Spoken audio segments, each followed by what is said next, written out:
So here we are. Hello and welcome to season 2, episode number 1 of Marketing Nuggets with Gabriella Ferenczi. That would be me.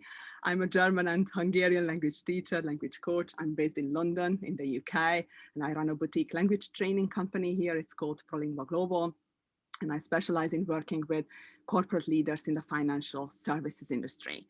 Now, in January 2021, I started something that I call a passion project. It's called Thrive Online, and it's a place where I share the nitty-gritty of practical modern online marketing with fellow language professionals, and this show is part of that. Now, in this marketing nugget, I'm talking to Nathalie Danon.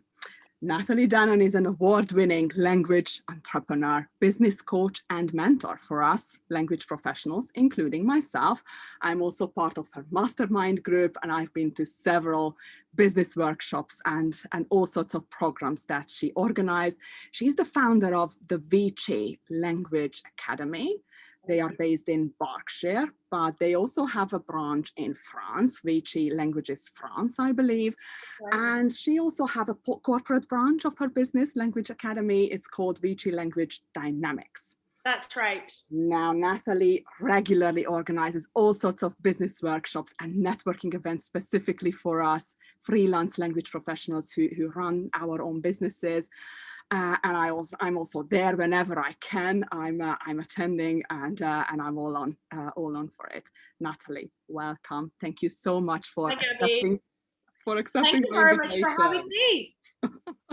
Thank you for being on the Marketing Nuggets podcast. Now, questions. I have a lot, but we want to keep it bite-sized, so let's go for it. What's your story, Nathalie? Like, how did you really end up being a business coach to us language professionals? Well, I had a phone call, so that would be about 6 years ago now, 5 or 6 years ago. No, it wasn't a phone call. It was a LinkedIn message. Someone said to me, "You're my hero. I really want to do what you've done. Can you teach me?" And it was someone I had never heard of before. It was a lady who ran a language school in Paris. She specialized in teaching English to young children. And she said, "I've been watching you from a distance, and what you have in the UK is exactly what I want here. Can we work together?" And so obviously I was very flattered. You would. No one had called me a hero before. And I just thought, wow, that sounds really interesting. And I'm very much a project person. I love running projects. And I thought, do you know what? Why not? And I remembered that I worked with a business coach myself many, many years ago. And one day he said to me, after many months of working together, that I would be a business coach myself one day. And when he said that, I laughed. And I said, of course I can't. Like, I'm not smart enough and I'm not good enough and blah, blah, blah. And so I kind of smiled when this lady came to me and I remembered him. And I just thought, yeah, I think I can help. So that was that, Gabby. You know, we had a very long conversation online. I put together an entire business program for her, which she bought. And then we worked together for the best part of 12 months. She came to England to see me. I then went and supported her to run an event in Paris. And, you know, you talked about your new project as a passion. When I first started my business, I felt a real passion for it. As a matter of fact, I still do. But when I started to work with this lady, it's hard to explain, but it made me so happy. I just felt amazing every time we had a coaching session, and I just thought, wow, this is what I need to do. So that's kind of how the story started. And then I set up a business for it. And then I used a back operation, my first one, to stop just doing bits and pieces. I couldn't move for 2 months. I was in bed. So I just thought, well, I'm going to, I need to put that to good use. And so I set up the Nathalie Danon coaching brand, an entire business and all the packages around that. Wow. And that's your story, becoming a business coach, basically, to us language professionals. What about the story of you being a language teacher and then running a business empire now? Well, that's another accident.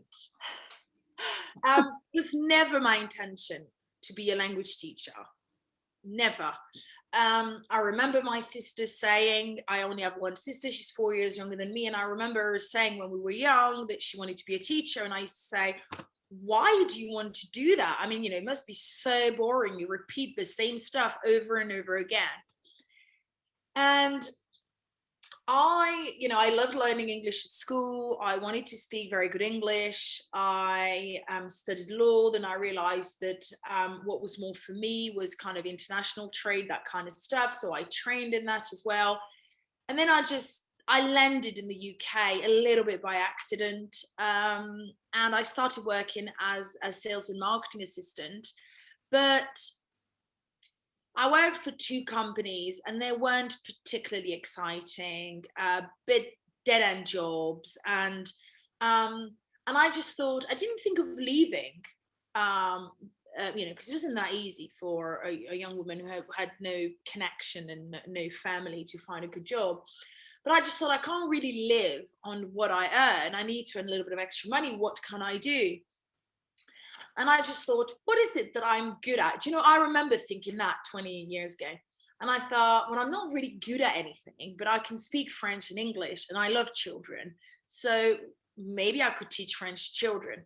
And so the company I worked for were in a very small village outside Newbury, where I still live.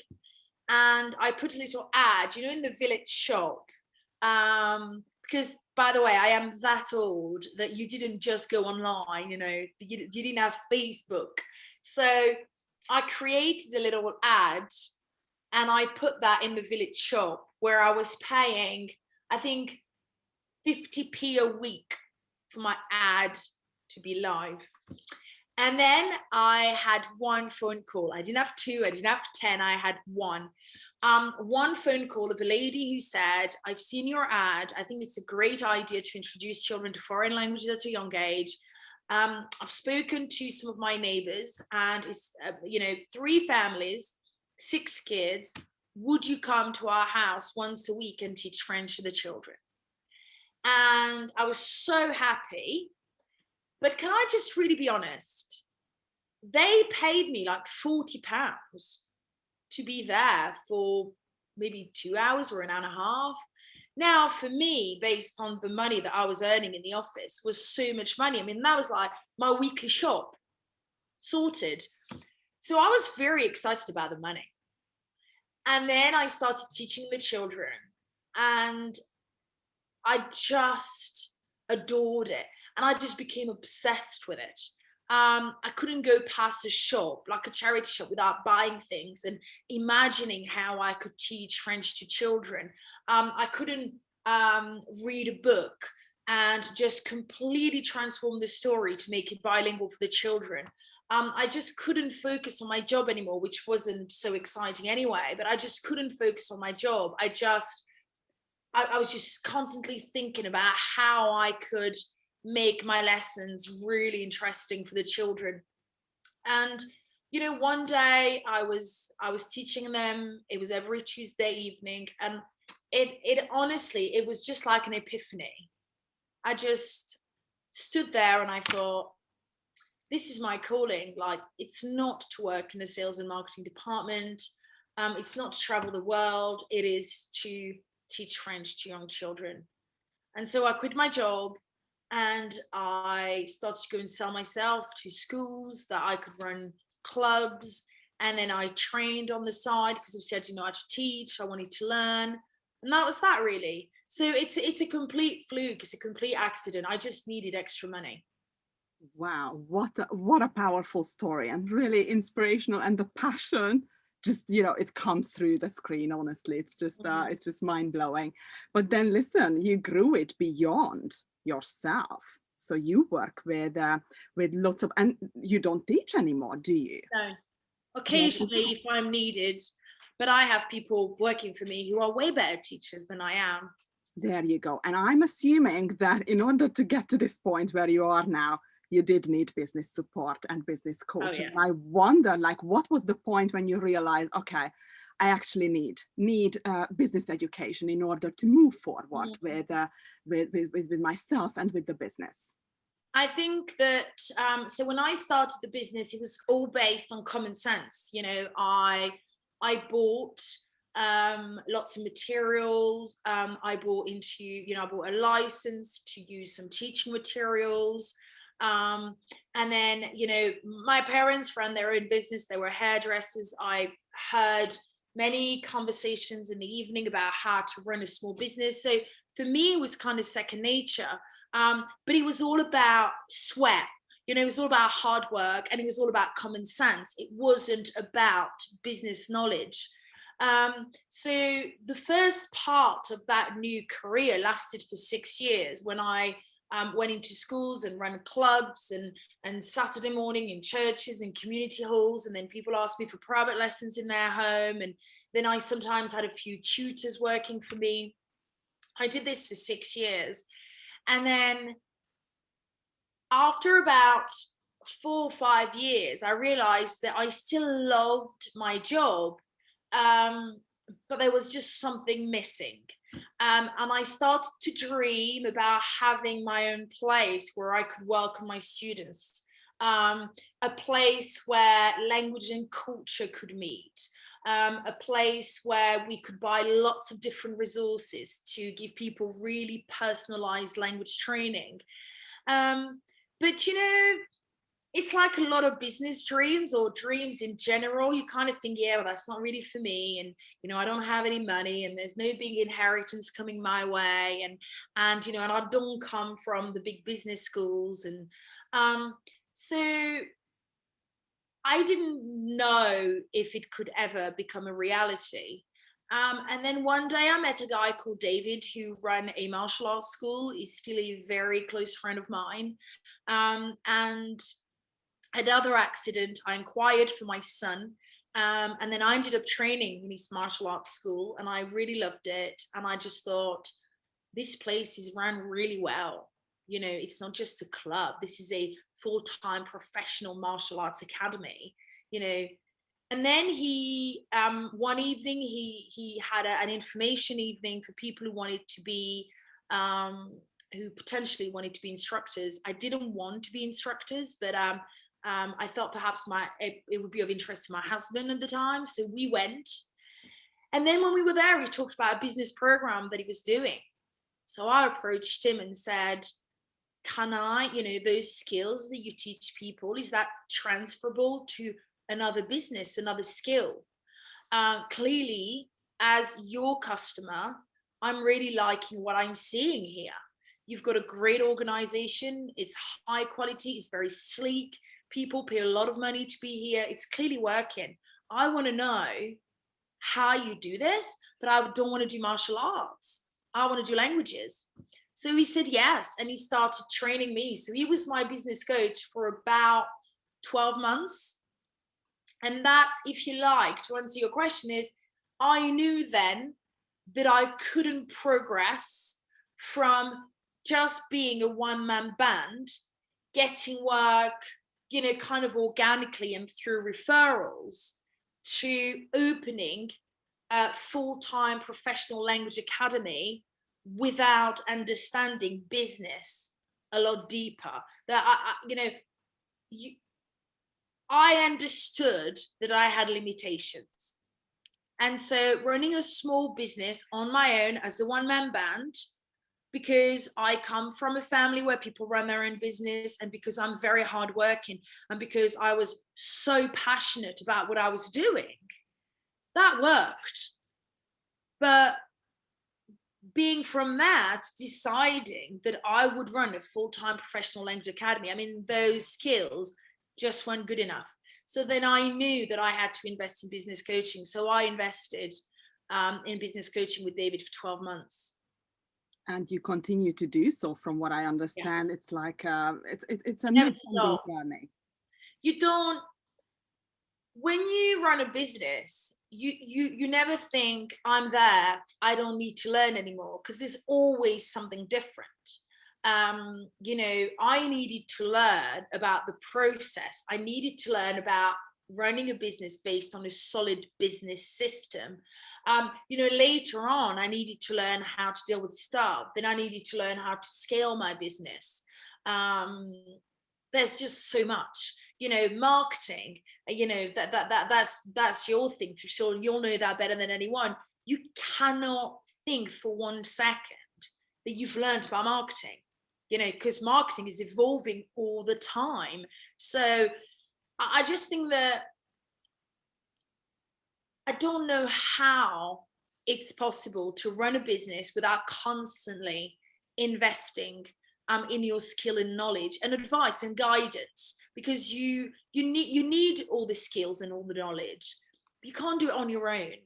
You know, you need an outsider that could come in and say, how about this? How about that? You need to look at what's happening elsewhere. So to me, you are constantly investing in yourself when you're in a business. I invested in a business course just last year now, in May last year, because my coaching was developing and I absolutely love it. But I wanted to be a better coach to language professionals who came to me. So I personally invested a lot of time and money into my own course. I don't see how it's possible not to do that. I couldn't agree more, and I also see that, you know, marketing is one side of the story, but marketing without business fundamentals being in place is just, you know, throwing water out. Oh, absolutely. It makes no sense. The business fundamentals have to be really strong in order for your marketing to make sense. Exactly. You know, marketing comes a lot later down the chain. And I think that's, I have to say that with all the language professionals I have helped in the past 5 or 6 years, that is the one little thing that's easy to fix. A lot of people make that mistakes, but it's one that's easy to fix. You know, when people say to you, I've done this, I've done this, I've done this, I've done that, and I'm not really getting the results. And you go, well, who's your market? You know, what's the message that you want to kind of bring out there? And they don't really know, but they've spent tons of money on Facebook because someone else said that Facebook was a good idea, or they're all over TikTok because it's the new thing. When, you know, they deal with retirees, I mean, the chances of grabbing their attention on TikTok is rather slim. So I find that you know, marketing is exciting. You know, marketing is creative. Marketing is the next shiny thing. So I think that's why a lot of people get caught up with all the marketing. But you have to understand that you need to know the kind of business that you want to run first. You need to have the business model first. Then you go and spend time and money on marketing. And market the heck out of it. Exactly. Yeah. So let's talk about marketing then, like marketing your language business. So what sort of channels do you use? So we do, you know, social media, of course. We use quite a few social media platforms, Facebook, Twitter, Instagram, LinkedIn, not TikTok yet.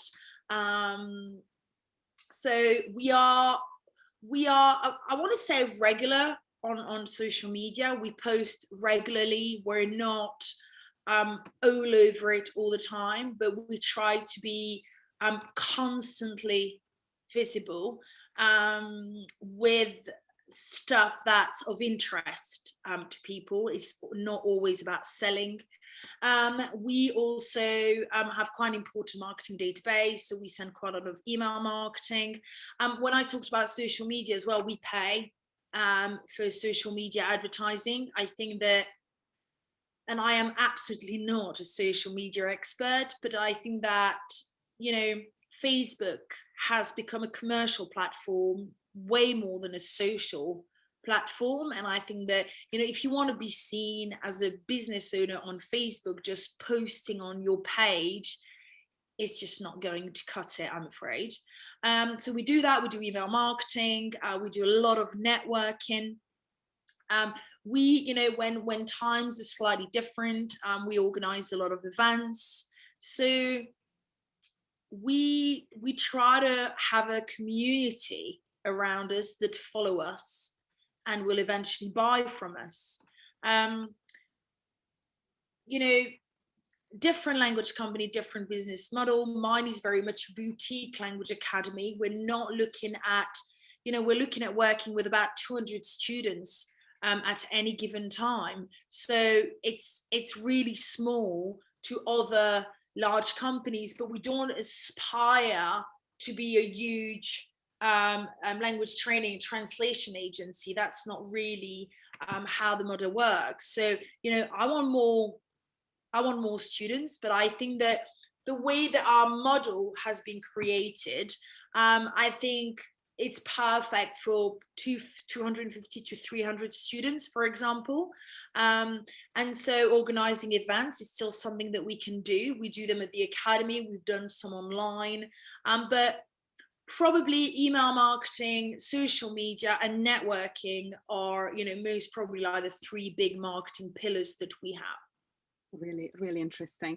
And when it comes to running campaigns, so I'm assuming that all of these are part of a successful campaign, email marketing events, like post-pandemic or during pandemic times. Do you still run these events? Do you continue doing it online?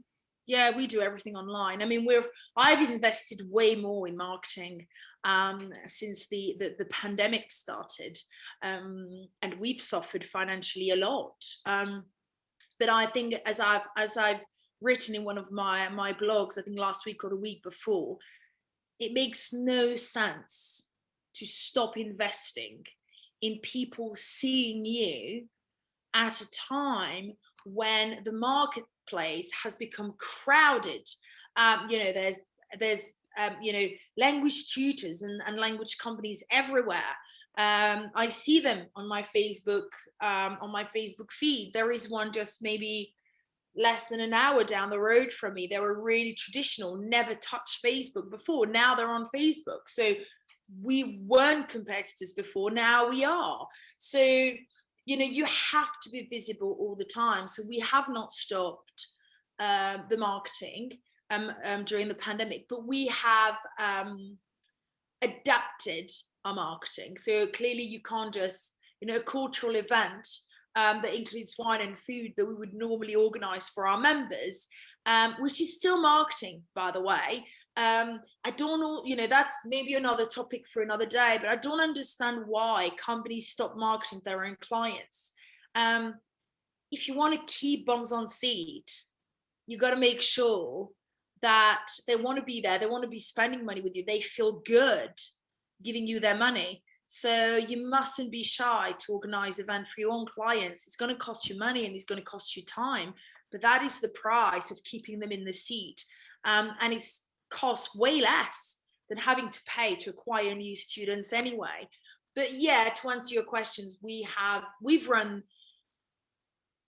in the way that we talk to people, it might be slightly different because you cannot avoid talking about what's going on, but we haven't stopped for 1 minute any of our campaigns. Makes total sense, and thank you for sharing. It's really interesting to hear. Do you have like a story of a successful campaign, a particularly successful marketing campaign, or perhaps one where things didn't work out as you were hoping to, like you spend a lot of money or whatever budget you've got, and in the end it's not bringing the kind of results that you would want to hope? So first of all, it's really important to know that 80% of what we do is a failure. So, that 80-20 rule, people hear about it a lot, but it's one of these, oh yeah, well, I've read that in a business book, or I've heard that in a webinar. You need to be strong enough to understand that it's going to happen to you, and it also happens with marketing campaigns. And 80% of the marketing that we do goes straight into the bin. 20% of the marketing we do is successful. So we can either go and hide in the corner and cry, or we can say, well, it's great because 20% worked. So let's analyze where and why it worked, and let's do more of it. So a few years ago, I ran a very an email campaign where we offered people vouchers, and that worked very well. Now, we did, because I'm definitely not in favor of slashing prices, absolutely not. But what we did is we wanted fresh blood. So we had a lot of good regular customers, but we wanted to grow. We had new staff, we'd done some changes to the premises, we've just adopted the online language learning platform. So we thought, okay, we need new blood. Even if these people come in and we don't make hardly any money out of them for 6 months, they will love what we do, they will renew.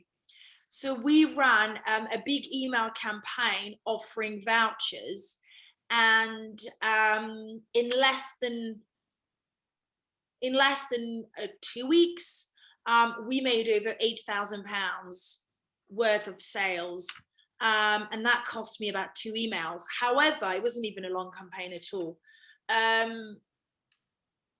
For anyone watching this, that's not to say go and slash your price and put money in the bank. Then there needs to be a reason as to why you do this. But that was very successful, and that was just a very compelling email with a great offer. That worked. In terms of something that didn't work, something fairly recently that didn't work, and I was really quite disappointed, is at Christmas we did a campaign. So I wrote some bilingual books that parents can read with their kids. They're in French and English, and we did an email campaign just before Christmas last year, and that didn't work. That failed, which is okay. I only found out why last week. And why? Because there was the wrong market. The people who want to buy my books are teachers, and I was trying to sell it to the parents. This is so interesting. And so, and I've the first book was written like 6 years ago, something silly. It's never a book. But we've got 2 now, and the flashcards and the audio recording. It's never something that I've worked on to make money out of, just to be clear. If we covered cost, it was a huge bonus. We always knew it was going to cost us money, but it's okay. It was a marketing campaign, so they cost money.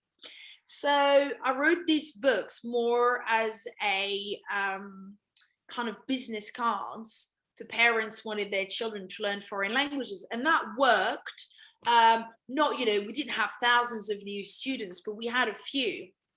However, we tried to promote that in the new year, at Christmas, and it turned out that it didn't really work. But then I talked about the book in a private group for French teachers who specialize in teaching French as a foreign language to children. And with one post, I had so many requests from teachers from all over the world. So the book, Katie in the office is about to ship the book to, I think, something like 16 different countries. Really interesting story. And I think it proves also that a lot about marketing is actually experimenting and Oh, seeing yeah. what works. And even in the marketing jargon, people say the A/B testing, right? Even, you know, in presidential campaigns, people Yeah, are A/B testing and seeing what works. And absolutely. You know, it's all about test and measure, test and measure, test and measure. And I think that a lot of business just, I was going to say, can't be bothered. Perhaps that's a little harsh, or haven't got the confidence to go through that, or just try once and think it didn't work. It's all about test and measure all the time. And, you know, marketing, I have to say that in business, marketing is probably the most exciting task, yet the most disheartening at the same time, because it's very tricky to get it right. It's very tricky to get constant good results. It requires constant research. You know, you do HR, for example. When you do HR, yeah, you deal with people who are different personalities, so things are sometimes different. And then, you know, that like we've just done new contracts for people who work for us because the government changed some laws, etc. But you don't feel that you have to reinvent yourself every single time you are dealing with your staff or with contract or with marketing. It's like reinventing yourself all the time. Is that being creative all over again? You know, it's like, that worked, that didn't work. Shall I do it again? Shall I not?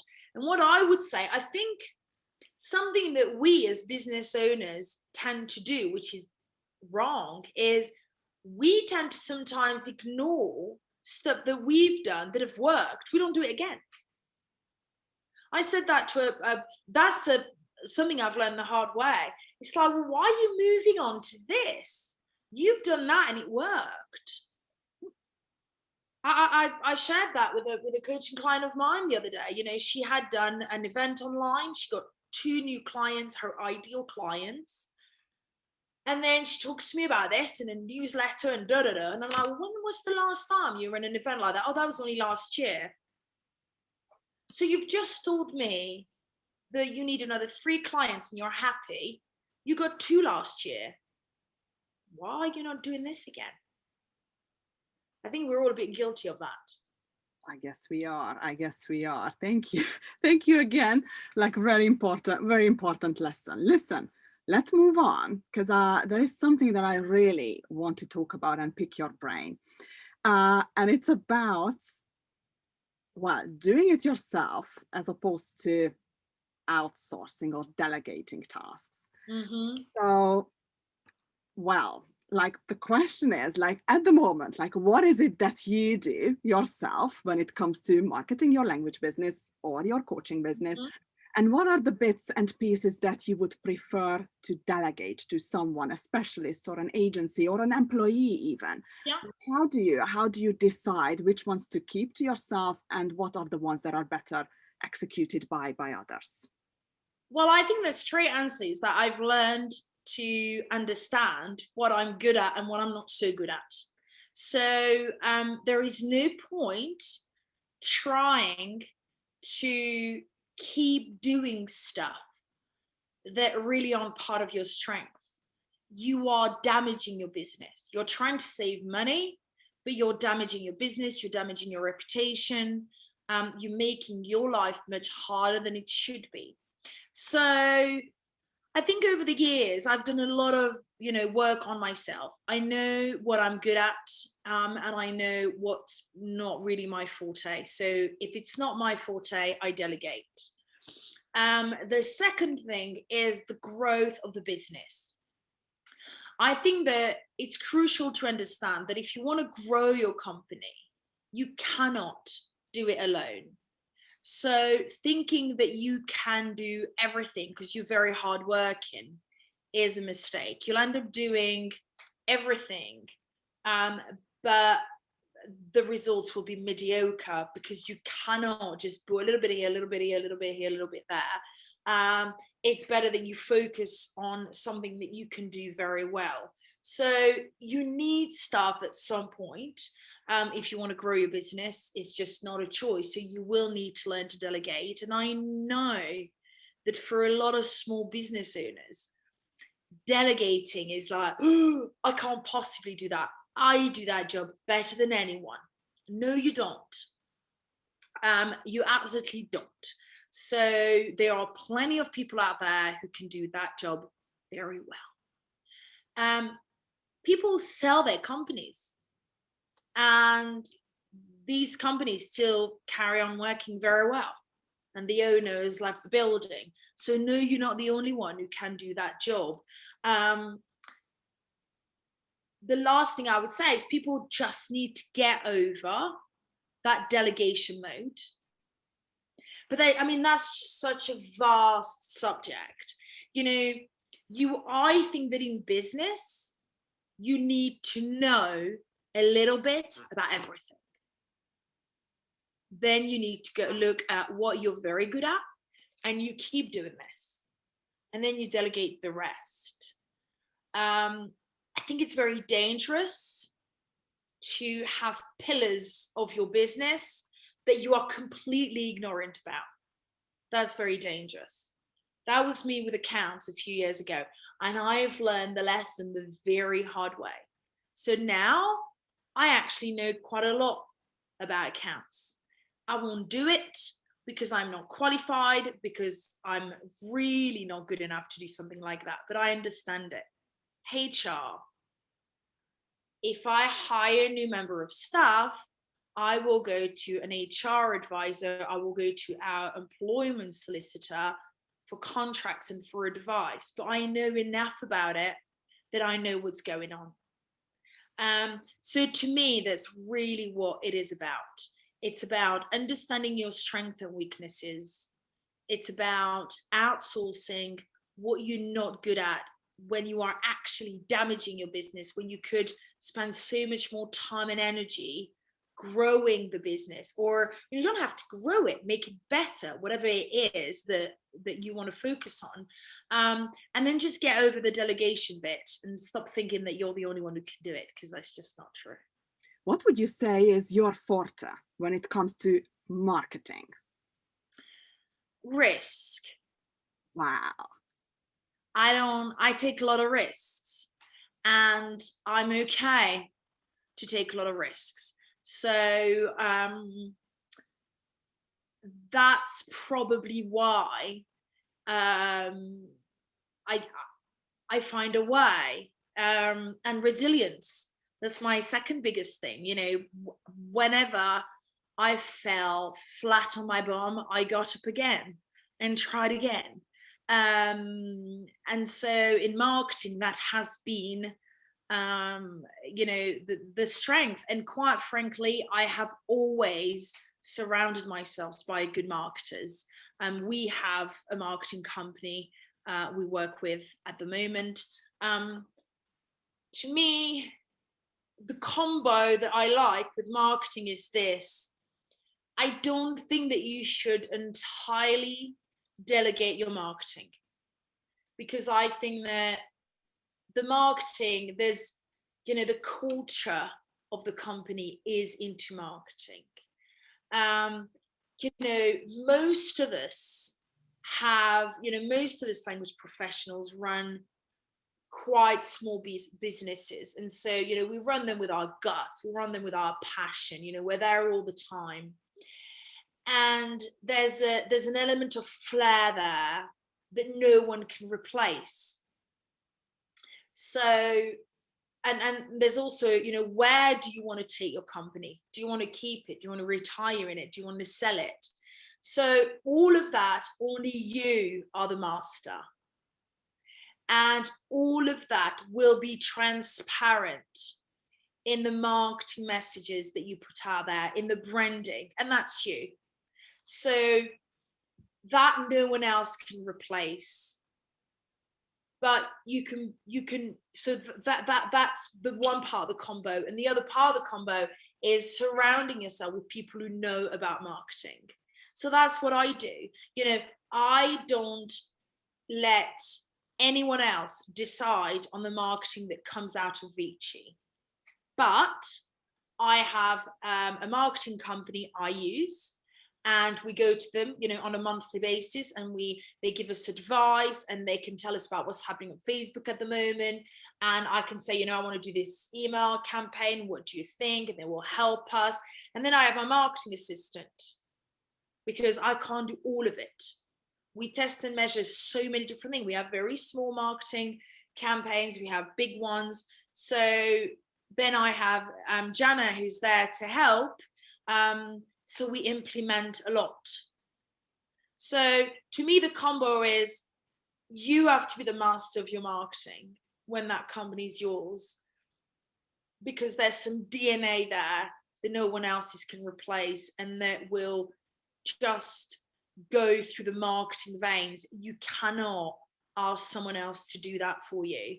But then you can have the marketing experts. So that's perfect combo. And then if you need help, as I do, then you go and hire a marketing assistant to make sure that the implementation is steady. Makes total sense. Thank you. Just following up on this, what would you say is the most critical skill in marketing that you think have made the biggest difference in your business? What one marketing skill is it? I don't know. I don't want to say anything. What would you?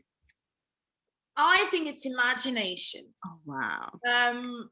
And the reason for this is that when you are tuned into your business, in your industry,